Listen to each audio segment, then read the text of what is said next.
Good morning, everyone. Calling the meeting to order at 8 a.m. for our pre-meeting. Before getting to our city commission pre-meeting, do we have any questions about what's going to be on the CRA agenda? All right. Looking at our pre-commission, of course, we're getting to our, we're going to have a public hearing for our millage rates.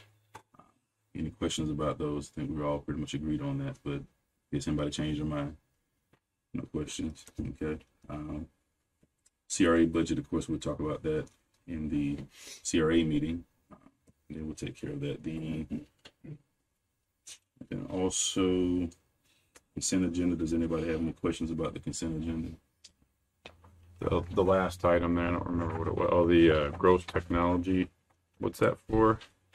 That's for all our technical internet, GOS technology. We put out an RFQ back in 2017, and they are based in Tallahassee. And the great thing about that, had they not been based in Tallahassee, we would have not been up and running after Hurricane Michael. Oh, okay. Yeah, so their contract ends in October, but we just think it's really necessary to have some continuity going into the new building. After we're in the new building, then we'll put it out to bid.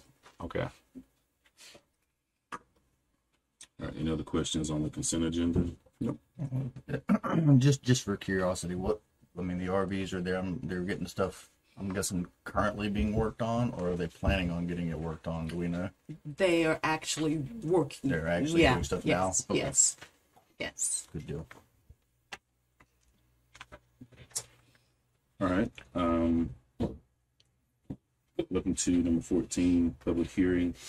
So we'll be discussing the final reading of ordinance number 1139. Of course, I know we've had some good, extensive discussion about that. Had some citizens to reach out to us about it, come to some meetings about it. We followed with Amanda on some different questions about that.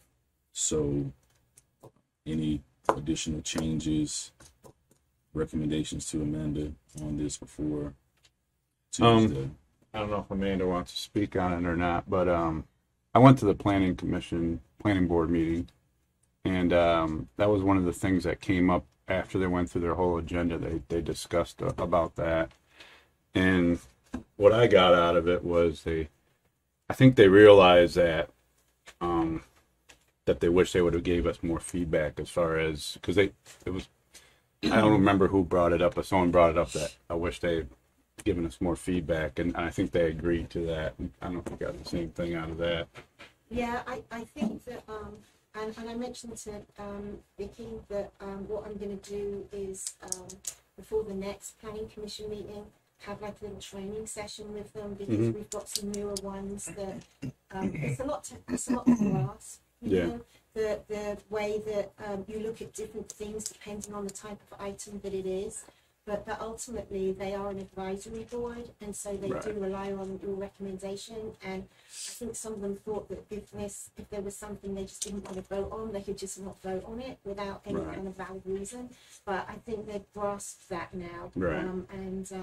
So my plan is to do like a training session with them to try and clarify some of these things. But I guess the thing I got out of it is they do want to provide input, and I know you want to get this done, and I do too. But I think the question is, do we want to send it back so they can provide their inputs to us before we do a final vote on this? Can I just say something? Yep. We have had multiple workshops on this. They have known that there were workshops. Right. If they had any input, I feel like they should have attended the workshops, just like the citizens have been attending the workshops. And I'm not really sure what they want. They can't really give me any specifics. And so you guys have been looking at it in depth and discussing what you want. I recommended that they come to the commission meeting because it's a public hearing, and they can tell you what they want. Otherwise, they should have been contacting you with what they want, or me with what they want, but they haven't. So, what's the? I know one of the big things we're talking about is the. What do you call that? The setback. What is it currently before we vote on that? 0. That's 0 right now. Okay. And there's always, I mean, we have to remember there's always a variance. Right. You know, for anybody in the public that owns a piece of property and they can say, hey, look, it can't be developed for X, Y, Z reasons and I'm trapped. The city can give them a variance on that. It's not that unusual, I don't believe, is it, Amanda, to give people variances for development purposes. If it's because they cannot meet the code, Right. then they can go to the Board of Adjustments and ask for a variance. And generally, the Board of Adjustments, if it's not just, there's certain, again, criteria that have to be met in order to qualify for a variance. And it's things usually generally that are beyond their control, such as the topography of the land, or there's pipes that run underneath, something that makes it not possible for them to meet the rules in the way that everybody else does. So if they have a piece of land that has a particular strange scenario on it, and they take it to the Board of Adjustments, they're usually pretty empathetic towards that. Thank you.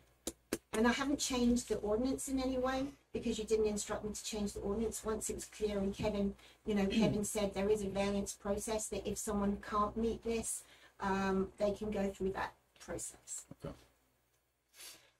Because I don't think anybody on this board, I don't believe for a second that anybody on this board wants to try to limit people from being able to do stuff with their property. So that's not our goal here. Our goal is to make things nice, neat, and pretty for the citizens and for people that visit. So that's really the goal. That's for consideration. I wear a cochlear implant, but I can't hear anything. Could I come closer? Is that okay with y'all? It's Amanda's seat, I think. Oh, I'm sorry. I just sit over there. Microphones are not working. Wherever is permissible. I just can't hear you. I can't hear, sir. Thank you very much. Nobody can. Thank you. Any additional questions for Amanda? So we're keeping the 40-foot setback in this, and we're keeping the signage at the heights of 10 feet, or? That's what you all said. Didn't instruct me to make any particular specific. I thought we had talked about the safety of the possibility of a sign being so low that people can pull out on the road and see the oncoming traffic. We make sure that they are not located in a site triangle. So if they were in that site triangle, they would not be allowed to put the sign where they want to. We do that during our review. Okay. In some instances, they would have to move it back. Yeah, they're going to be able to block the triangle when they turn out the road. Yeah, it shouldn't be any less safe than where the CRA is.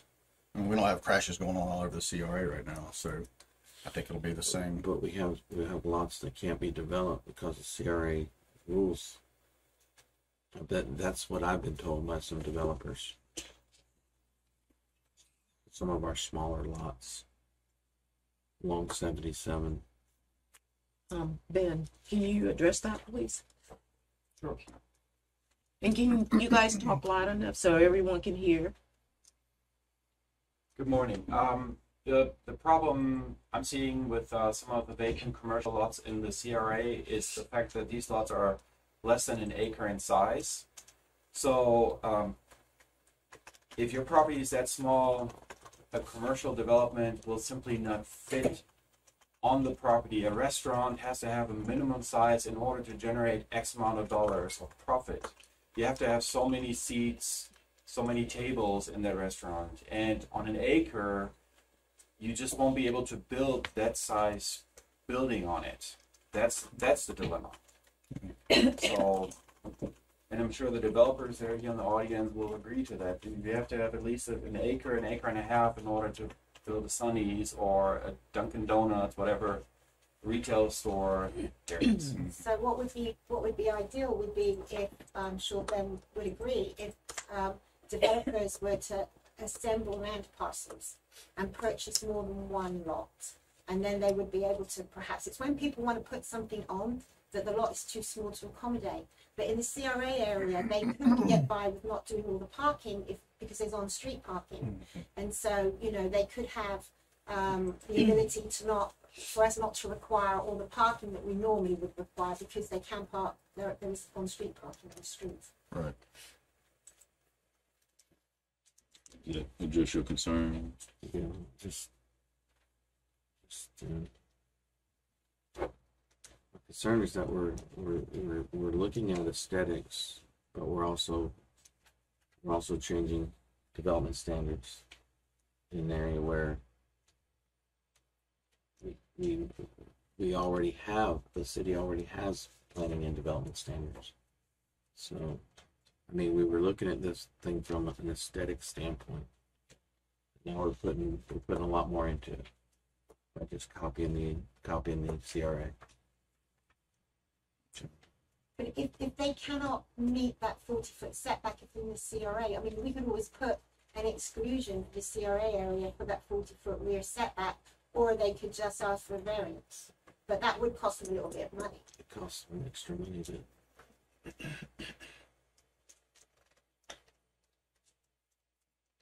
So what are you thinking? I heard what Commissioner Ward said.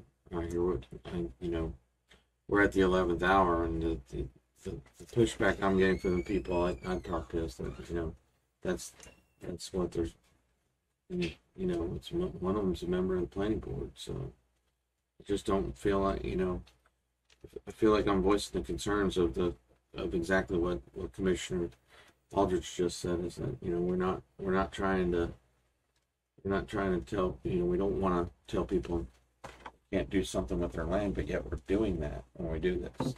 We entered into this thing as an aesthetic type,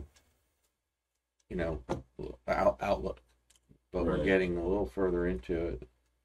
So I like all the aesthetics of the CRA, but the development part, the setbacks, the signs, we should just look at the building landscape. That's what we originally looked at. I think that's part of the setback. I think that's the reason for part of the pushing the setback further back was so that we were going to require more landscaping to be planted along the corridor, to where they had more space, basically, to be able to fit our requirements for all the landscaping. But I don't know. I mean, at the end of the day, there's going to be people that are for and against, no matter what we do. I mean, that's just the way it is. And again, not trying to be harmful to anybody. That's not the intent here. So anybody that thinks that, they're mistaken. We're just trying to do what's best for the citizens. And I agree, we're at the 11th hour. This has been going on for 3 years, really, when I first brought this up. And I don't know. I don't get a lot of complaints out of people that are in the CRA. I mean, you know what I mean? We don't get inundated with issues from people saying the CRA is not fair. We're kind of expanding it to areas where people haven't even developed their land yet. And yeah, but we're still not hindering them developing their land. You know what I mean? I mean, again, if it doesn't work, then they can get a variance, or we can put an exclusion in there. Mr. Holzenbach, would it be a hindrance on your vacant property? Can I ask a question? If I may, ma'am. It takes a third of an acre of my property. A third of an acre of my property. Right. So, I don't know if I can poll or not. Tell me if I can or not. Are we ready to vote on this on Tuesday? Yeah, that's what I was getting ready to ask, because it just seems like there's still a lot of uncertainty. And you're right, this has been going on a long time. I'm sure you're ready to get this done and over with. I get it. And it's not easy to delay things when you want to get things done. I'll be honest with you. I'm of the opinion, send it back to the planning board. Let them provide inputs, bring it back to us, and then we'll vote on it. Commissioner Tender, did you hear Commissioner Ward? I did, and I tend to agree with the things that Pat or Commissioner Perno was saying and Commissioner Warwick, and I would rather do it right the first time than be guessing at everything. So my suggestion would be to send it back to the planning board. Let's have some communication with them and make sure that we get it right the first time. And I'm not I'm not in disagreement. I mean, I'm kind of the one that authored this deal. I'm not in disagreement with that. What I want to make sure that we don't do, though, is that we're scared to make a decision. We can't be that way either. We're city leaders. You have to make the hard decisions. I'm just listening to people who own the land along the way. Well, I'm listening to people too, and I've heard from two. I mean, I don't know, and there's 22,000 people in the city. So, we can't be scared to pull the trigger on certain things, to not hurt somebody's feelings or whatnot when it just is what it is. The intent is not harmful. Like I keep saying, our intent is not to hurt anyone. And if we want to put an exclusionary clause in there, like we brought up last time, I'm fine with bringing an exclusionary clause to where somebody that feels like I just can't do this and they don't want to pay the money can come before the board and say, I can't do this. And whatever board is there can say, well, we agree with you or we don't, whenever that happens. So then everybody's happy. The people that move into town from out of town and then develop, they're just going to go with the rules. They're just going to go with it because they don't know any better. The ones that have lived here and have land here then come before the board and say, I can't do this because it's going to take a third of my property. And the board can say, let's look at it. And if that's true, then fine. We'll waive the CRA rules. It doesn't seem that difficult to me, I guess. Got it. So, Mayor, can I make a suggestion? yes. So you have this already noticed for second reading and final adoption at your meeting on Tuesday. What I would, and since you've already noticed that you've advertised that you've done all of the procedural work to get this thing adopted, and from where you sit now, what I would recommend that you do is you go to your meeting on Tuesday, you open the public hearing, anyone who's there to speak on it, you go ahead and take their comments. And then if at that time the commission is of the opinion that this should be sent back to the planning board, you continue the public hearing on that ordinance to a set date. So you parse out how much time is it going to take us to get this to the planning board, make any revisions, and then bring it back. You don't have to re-advertise it because you've already announced the date certain that you were going to reopen the public hearing. And then you can, that way you're not just, it doesn't get floated out into space. It's on a tether. Right. Sounds like based on what y'all are talking about, that might be the best procedural way to move forward. Yeah. And again, I'm with the board. If we want to slow walk it a little bit more, I've been going 3 years. I can go another month or two. So I just. All right. Thank you. New business number 15. Thank you. Discussion and possible approval of resolution 2022-909-392. And this relating to the annual stormwater non-at-volume assessments. Yes, sir. So, I mean, I think you've already adopted this, and this is using that same stormwater assessment method that you've been using. From talking to Kevin, I know that there's been some discussion about potentially adding exemptions or discounts for different categories. Because at this stage of the game, you put your trim notice out, you advertise your rate, you put all that out there. The one caveat, and that is certainly something that the board has the discretion to do, the commission has discretion to do. And the only caveat I'll give to that is if you wanted to do it for this year, let's say you give a 25% discount to, some category of people, the city essentially has to fund that. So you have to make the commitment to essentially cover that discount. Since you've committed to fund a certain amount of your stormwater budget, you've committed to a rate, you're going to have to fill that gap if you want to, and that's a policy decision for you to make. Got it. Any questions? All right. Number 16, possible approval relating to the final assessment to collect nuisance abatement liens on tax bills. Questions on that? And I can speak to that. That's the properties that the city has gone in and spent the money to clean up through your nuisance abatement process. There's a whole bunch of notice and opportunities to clean up and to pay before it gets to this. But at the end of the day, what you're able to do is you're able to use the law to take those costs and put them on the tax bill. So the benefit that you provided that property gets paid back. And now goes the tax bill, person doesn't pay their taxes, goes the tax certificate, and once that tax certificate is brought back, auctioned off, somebody buys it, buys the tax deed, then and they pay off that tax lien. Is that when we get our money at that point, possibly 2 to 3 years down the road, maybe? Well, yeah, I mean, depending on when they pay their taxes, however that works out, the tax collector will send a check to the city. Got it. So if, any of these properties pay, they'll get their notice, in a month or two, and they'll get their bill. And if they pay the bill, the city just gets a check. And so it just, whenever they do, it just like any other, just like your stormwater assessment, just like your ad valorem assessment, your ad valorem taxes, they pay that. It's all in one bill. It's not a separate bill. Right. And then you get a check the same way you get a check for everything else the tax collector collects. Okay. All right. Any further questions on that one? And number 17. Anything on that one for us, city attorney? Let's see. This is the possible approval of settlement and general release executed regarding. Oh, sure. So this is Paymentus. They were a long time payment processor for the city's utilities. They're pretty common in multiple of the cities. So they had a long-standing agreement, I think, back before kind of any of the current administration was around.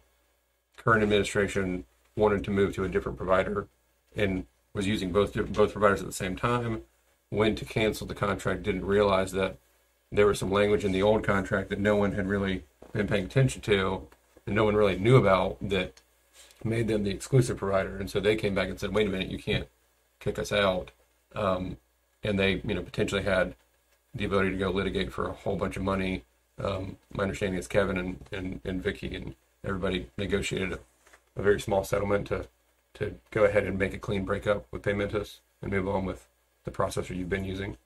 So we think it's a good deal for all parties. It's kind of a clean breakup. That's what I would call it. Is it like an automatic renewal thing? Yeah, that was the problem, is that there was this automatic renewal built into the contract, and my understanding, someone didn't do it in time. Right. It's one of those, and a lot of these contracts, they have this, you got to give us 90 days notice, or it's an automatic another renewal, and it's like you catch it and you're like, well, It's too late. who's now. thinking 90 days, 91 days ahead of time?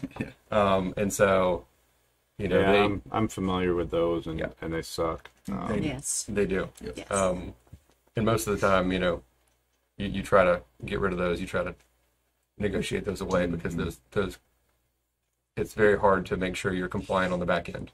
Do we know how much we were paying for that service a year? Do you have any I idea? don't, but I probably could get Kiki. I do want to give her credit because Yeah. she is the one that negotiated way, way down to this amount right here. What were they wanting originally? Can we discuss that? Or? Lots of money, right?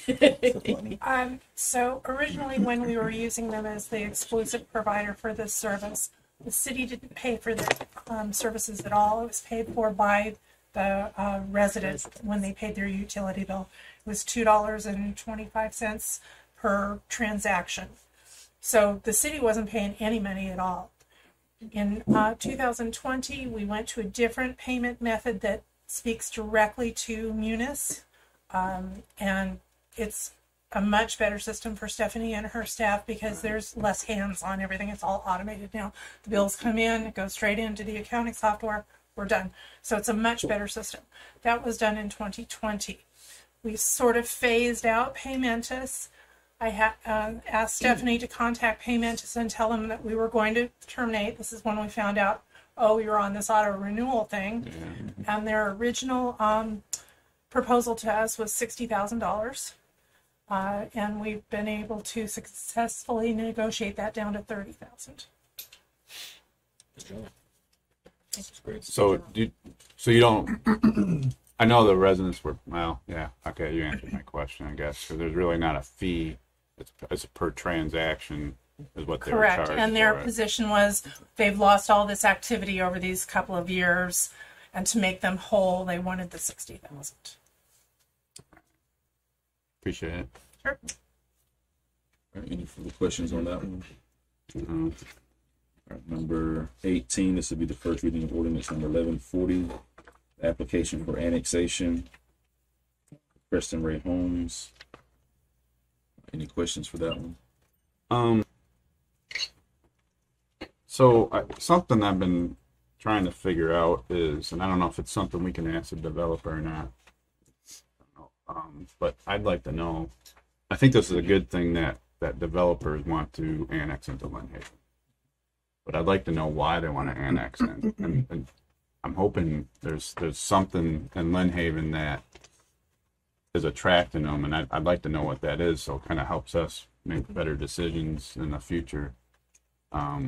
Is that something we can talk with the developer, or is that like a bad? If they're at the meeting, probably. Yeah, I think I would invite them to the meeting and just have them. Because I'd just like to know. Mhm. You know, I mean, I don't know if you guys are thinking the same thing, but I just, you know, is it?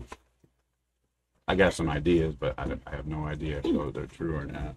Can I just ask a question? So, to the attorney, they know it's on the agenda. We always, make sure they know it's on the agenda. But as this would be a first reading, would this be when they would answer those questions? I mean, Or if should it wait for if the we- public hearing? it's either one. I mean, I think Okay. if you've got a commission member that wants to hear some information, But I they think, know, so I'll make sure they come. yeah, It's kind of like pulling up a department head. Yeah, like that's that. Just exactly- invite them and say Yeah. you'd like to hear their thoughts and ask them to come. Okay. Yeah, I'll make sure they come. Thank you. You're welcome. All right. And do we want to do the same for 20. number 20? Yeah. Please. All right. So same for number 20 also. City manager, if we can make sure Yes, they're sir. here. All right. So that's 18 and 20. Number 19. This will be the first reading of ordinance number 1141, application for future land use map amendment. And this is for Bay County residential to City of Lynn Haven low density residential.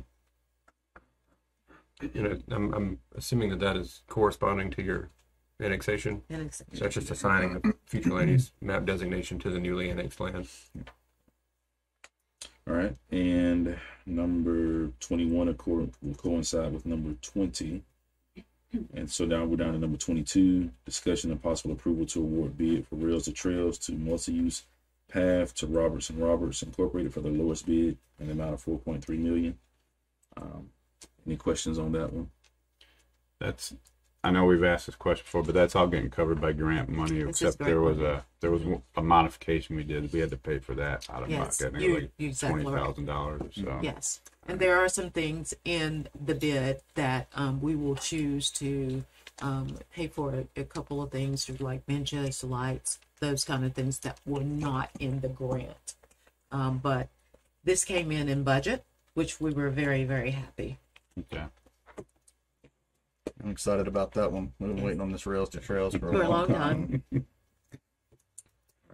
Awesome. That's our agenda for today. Everybody have Can I just ask a quick question about the Rails to Trails? When do they expect to be completed with that project? Well, after it goes to the commission and you guys approve it, then we will move forward with meeting with them, getting notice to proceed. Of course, the FDOT will have to be a part of that, so we'll have to send everything to them. So I anticipate probably, 12 to 8 months. 12 to 18 months. So get so start greasing up your bike chain. no golf carts allowed. That's very true. That's very true. Commissioner Ward. Yeah, something I wanted to bring up, and I really didn't want to bring up for discussion. I just kind of wanted to throw it out there so that, we can all do our research and kind of come up with our opinion on it. But I know pretty soon we're going to have the charter charter workshop. And one of the things I noticed in there, the changes that they made where they lined through some things, is the position of the city clerk. And I've done some research on it. I'm going to do some more research on it. But I'd like to encourage all of us to look at that and see if that's something we want to do away with or not.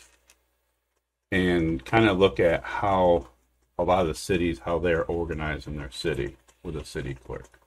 So I just want to throw it out there. I didn't want to really discuss it so much, but that way we just get the gears spinning and thinking about it for discussion.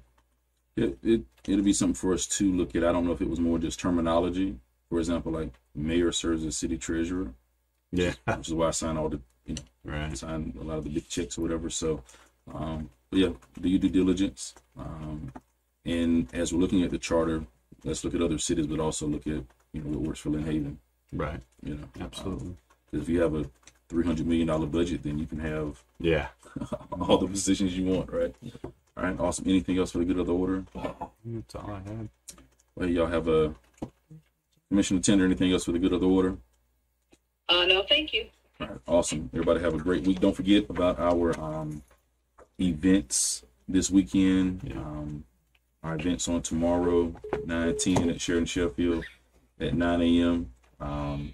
For just remembering the 9/11. And then also don't forget about the walk in Porter Park at 10 a.m. on 9/11. So don't forget about those events.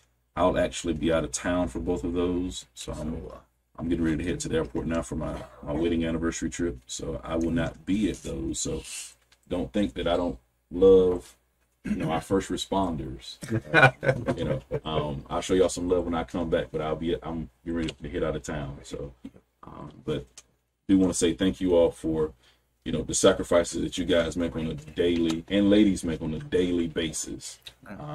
So thank you for that. Hey, meeting adjourned.